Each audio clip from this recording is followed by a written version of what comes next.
Hey Bones, last week, Hey, in the last couple of weeks, we've been talking about all this Epstein stuff going on in politics, and it's kind of taken a twist.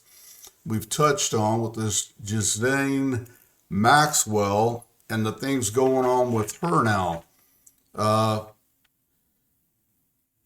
we had talked about maybe looking into the history of her trial and what she's in for in the beginning, and I understand you got some information on that. I got a little bit. I kind of thought, that maybe it went back further than it did, but as far as the trial goes, it's in recent years. Um, and I'm wondering to myself, but there's not information that connect it, what went on between. Mm-hmm. But she is tagged as Jeffrey's girlfriend. I think that's how it started. Um, and then over the years, she got involved in trafficking and even participating in the molestation of young children. And that's what she was convicted of on a couple of counts. But the trial didn't really happen, or the sentencing. Um, she found guilty December 29th of 2021. Um, Sentenced June 28th, 2022. So it took them over a year to sentence her. And I don't know if she hung out in jail or if she was at home during that period of time. Yeah, I'm not That's kind of sure. And I find that really interesting unclear. because we talk about a history of trial history with Maxwell and what she was convicted of. And when you look at it, we talked with Epstein, the investigations began back in 2005 with his Right. earliest conviction in 2008. And then we look all the way ahead to 2019 when he's actually charged with the sex trafficking and put in jail. And then, of course, we know, he allegedly committed suicide. Um, and it seems interesting that the Maxwell trial occurs after this. Yeah, yeah. And I don't know, maybe they went after Jeffrey first and then decided that Ghislaine was a big enough part to prosecute. I don't know what went on. I'm just speculating. Right. And Uh, it just makes but it she really interesting. she did get sentenced to 240 months in prison, you know. Right. So that's a little bit of a sentence, and I don't know if it's enough if she did what they said she did. I don't know if that's enough, Well, but and their allegations are that not only did she recruit the girls and help bring them in, that she taught them and coerced them into giving massages and then trained them in the sexual behaviors and was a major participant. So, I mean, that being the case, 240 months, I had heard 20 years. I don't know what that equates, but yeah, the original sentence 240 months in prison. That's right off the court document. right. Um, so So then she um, was sentenced and she was sent to a prison. She's been there, and then with the Epstein push in the political arena, for some reason, the Department of Justice decides, for alleged by her attorney, the first time a government entity had tried to interview her occurred recently. Uh, wow. you know, all these trials, the conviction, and this is the first time a government entity tried to interview her. Uh, the initial meeting, a lot of backlash from Chuck Schumer against Trump, saying the attorney that went in to interview her had been Trump's defense attorney, which there's there's an underhanded truth to it. He had been Trump's defense attorney. Now he's a deputy attorney for the Department of Justice. They did a second, well, after the first interview and Chuck Schumer's backlash, The statement was made there were no promises asked for and no promises made, uh, which didn't seem to really appease those naysayers. Second interview occurs in which apparently or allegedly some names came out, and it was confirmed that Donald Trump was not on the list. This interview had an impartial attorney involved who claimed they believed what Maxwell was saying to be true, and they had asked President Trump if he had considered pardoning her, and he said, I have the authority and the power, but I have not considered it. So that's kind of where we left off last week with this information is, okay, are these names going to come out? I mean, there have been some names thrown around. There's people claiming to have those names that have thrown them out there, whether, that's factual or not, or whether we can trust her or not, we don't know. Well, yeah, I would think that they would be questioning the credibility of the testimony because number one, she could stand to gain for herself from opening up like this with the information. Not only monetary value, but also may help her reduce her sentence or get rid of it altogether. I don't know, Well, and these are the things that are being approached. So after that statement last week, over the weekend, she was transferred to a medium security prison. The prison she had been in was, I guess it was a minimum security, but there were male and female inmates housed there, and it was a standard minimum security prison. She's been transferred. I forget the name of it. It's in Texas, and I remember years ago they called it the Country Club. Well, the one she's going to. Yeah, the one she's going to that she just got transferred to. And it's an all-female prison. They're all white-collar crime inmates, no violent offenders in there.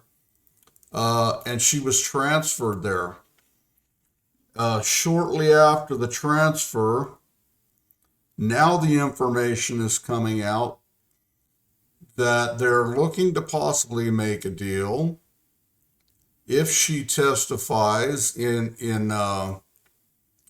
it's been proposed, I guess, by her attorney, if she gives grand jury testimony, they're looking for a pardon. This has sent political shockwaves. They're saying, if Trump turns around and does a pardon at this point, regardless of the information that comes out, it'd be political suicide. It would go against everything he has said. It would go against everything people voted him in to do by letting such a criminal walk. So now there's apparently a deal on, being presented. I don't know if I think it's by the defense. The argument and backlash on this, and you had touched on it. Can you put any stock in her testimony where realistically there'd be nobody to verify? Maybe some of the victims could verify or disqualify her information, but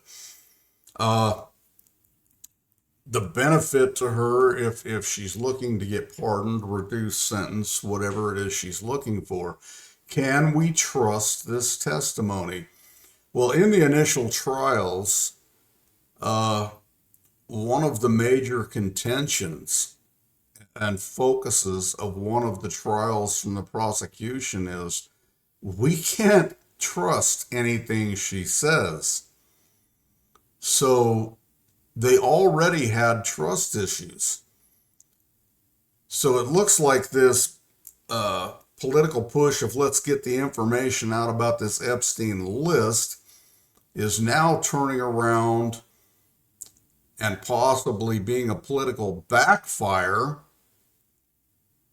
if Ghislaine Maxwell gets this deal or a pardon.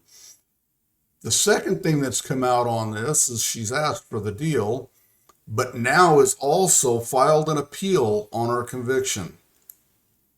Now, I don't know what the appeal's based on, but she is allegedly filing an appeal on the case. So a lot of stuff happening here real quick, right after these interviews take place, and none of it really looks on the up and up to me. It all looks kind of shady. Yeah, I believe it to be a bit shady myself. I'm not sure what all is going, because they're not too open with the information. It's kind of vague, vague statements here and there, you know. But Right. I did get interested in an article that put out. The MSN actually put it up on their page, but it's put out by the Independent um, Network, Mm-hmm. which the news coming out of there to me seemed to be more factual than most. Okay. Um, but they say that the disgrace that I'm just reading from there, the disgraced British socialite and former girlfriend of the sex offender Jeffrey Epstein was quietly transferred this week from a stricter low security prison in Tallahassee, Florida, to the federal prison camp FPC 100 miles outside Houston, Texas. Mm-hmm. So the rhetoric that you talked about, the whatever is going on there, I don't know. But inside the prison, the inmates aren't accepting what's going on because I don't know if you know, well, you do, but people out there know about sex offenders in prisons. They don't like sex offenders in prison, and they believe the inmates are disgruntled and don't want her there. Mm-hmm. And that would make So sense. something something could happen if she gets put out in GP in that prison. Yeah, and maybe this is the whole thing. Epstein goes to jail. Next thing you know, alleged suicide, which was a shady deal, which we may never know the truth about.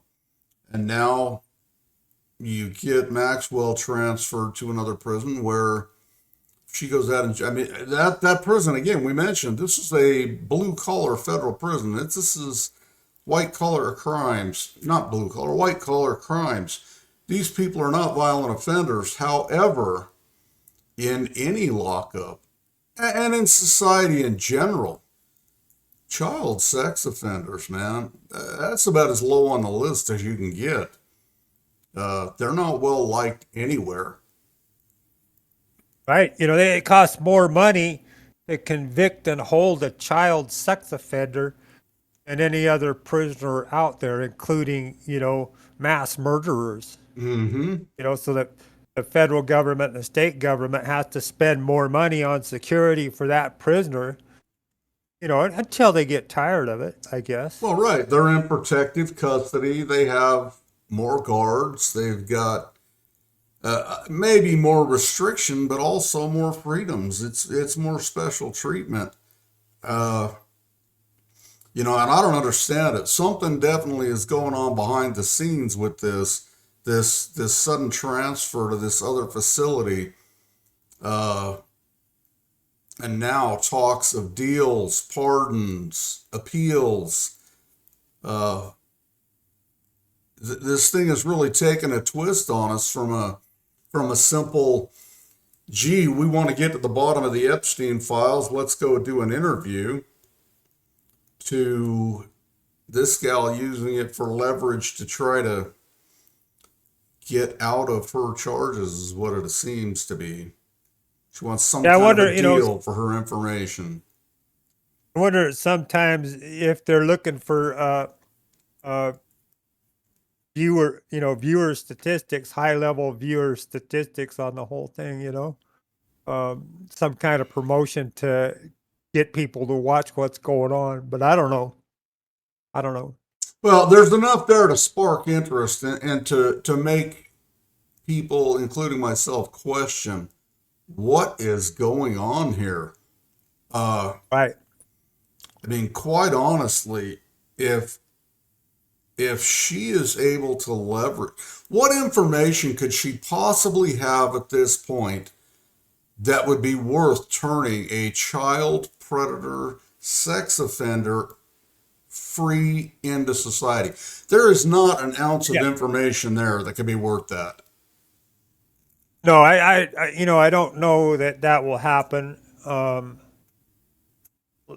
Like President Trump said, he has the power, but he doesn't think that that's going to happen, or whatever it was that he But said. that So, also came about at the time where they said no promises made, no promises asked for.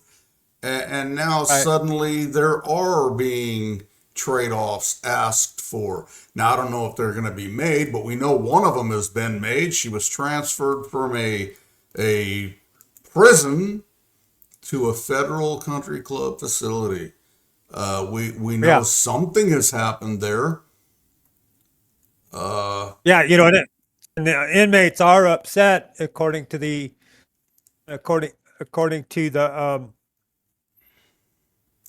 independent news network, that the prisoners are upset inside that prison. And I don't blame them a bit because one thing that came about when they sent her there, and in the article talking about sending her to that prison, they went on to list several names of people that were in that prison. I'm sure these people don't want their name out there publicized. They don't want to be tied in with, especially with this case. Yeah. Well, I guess the saga continues, and so goes the days of our lives. Yep. And that's the way it looks. So we'll have to keep our eyes peeled on this one. And when things start popping off, we'll get back with an update to you. But at this point, you got Padre Havoc with his hands up, going, "What is going on here, man? Uh, And Bones is is over here shaking his head. is this another Trump's going to pull a magic rabbit out of his hat after everybody's starting to be disgusted? Or is this actually going to be what it appears to be becoming? I don't know.